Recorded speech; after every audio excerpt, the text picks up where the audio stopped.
In this video, we will have the closing of the course, the core module part. I want to thank you for taking this course. I hope you feel that you not only learned useful knowledge and skills, but also that you had fun while doing so. This is the reason that this course is completely practical, so that you could develop a system from scratch with me and tackle the situations that arose during its development.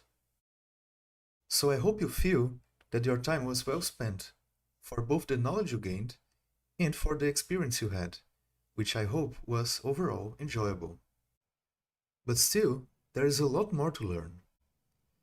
The other modules may further expand your knowledge with useful skills that are commonly required in real-world systems. If you are interested, they will soon become available at an accessible price, and I will also soon update you with how you can acquire the full course. I also want to encourage you to take ownership of the project. If you don't feel confident about something, try to study the lessons again and fiddle with the code to have a better understanding of its inner workings. By doing this, hopefully, everything may become a bit clearer.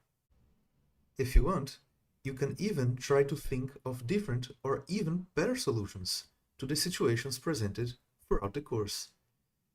You can also think of new features to the system if you want.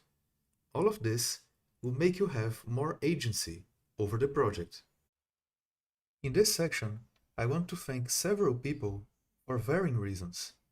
I believe all of them have, in some way, helped with the inception of this course.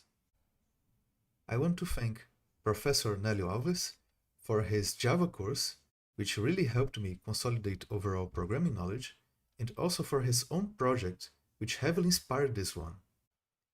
And just so that I don't forget, the references to their materials are available in the complementary material. Victor Lima for his in-depth Node.js course, which helped me to learn about Node.js and JavaScript in general. Maximilian Schwarzmiller for his excellent courses about TypeScript and code design. Kamil Mischliewicz for creating the NestJS framework, which made this course possible in the first place, and for participating in the NestJS official courses. Mark Pirjak for also participating in the NestJS official courses, and many more for their valuable discussions found in Stack Overflow, GitHub, and personal blogs. Most of their content is referenced throughout the course. And lastly, sorry if some names were not pronounced flawlessly. So with this, I want to say thanks once again, and I hope to see you at the full course. And best regards. Goodbye.